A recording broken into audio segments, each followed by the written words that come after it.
नमस्कार साथियों, मैं राहुल देव लवानिया, आपका फार्मासिस्ट।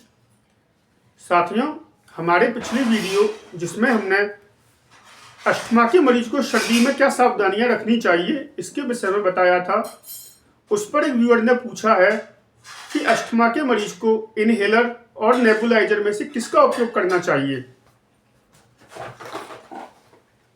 तो देखिए, ये एक टोटली सब्जेक्टिव प्रश्न है। नेबुलाइजर और इनहेलर दोनों में से किसका उपयोग या मरीज की स्थिति पर निर्भर करता है।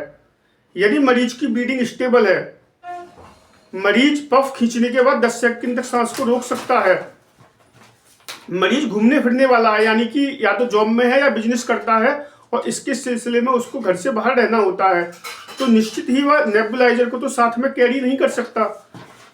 वो जहां भी बाहर जाता है वह बिजली नहीं हो सकती, तो उस केस में वह नेबुलाइजर का उपयोग नहीं कर सकता। उसके लिए इनहेलर का उपयोग करना ही पड़ेगा। लेकिन मरीज यदि बच्चा है या बुजुर्ग है जो इनहेलर को पफ अच्छे से नहीं खींच सकता या खींचने के बाद 10 सेकंड तक सांस को होल्ड नहीं कर सकता, तो उसके लिए इनहेलर का उपयोग करना सही नहीं होगा। उसके लिए नेबुलाइज किया जाना ही सही होगा। तो दोनों के अपने फायदे अपने नुकसान हैं। इनहेलर में अक्सर देखा गया है कि लोग इनहेलर में दवा को अच्छे से खींच नहीं पाते, जिससे दवा फेफड़ों में 50% तक नहीं जा पाती है। जबकि नेबुलाइजर में ऐसा नहीं है। नेबुलाइजर में जो दवा ली जाती है वो अधिकांश फेफड़ों तक पहुंच जाती है।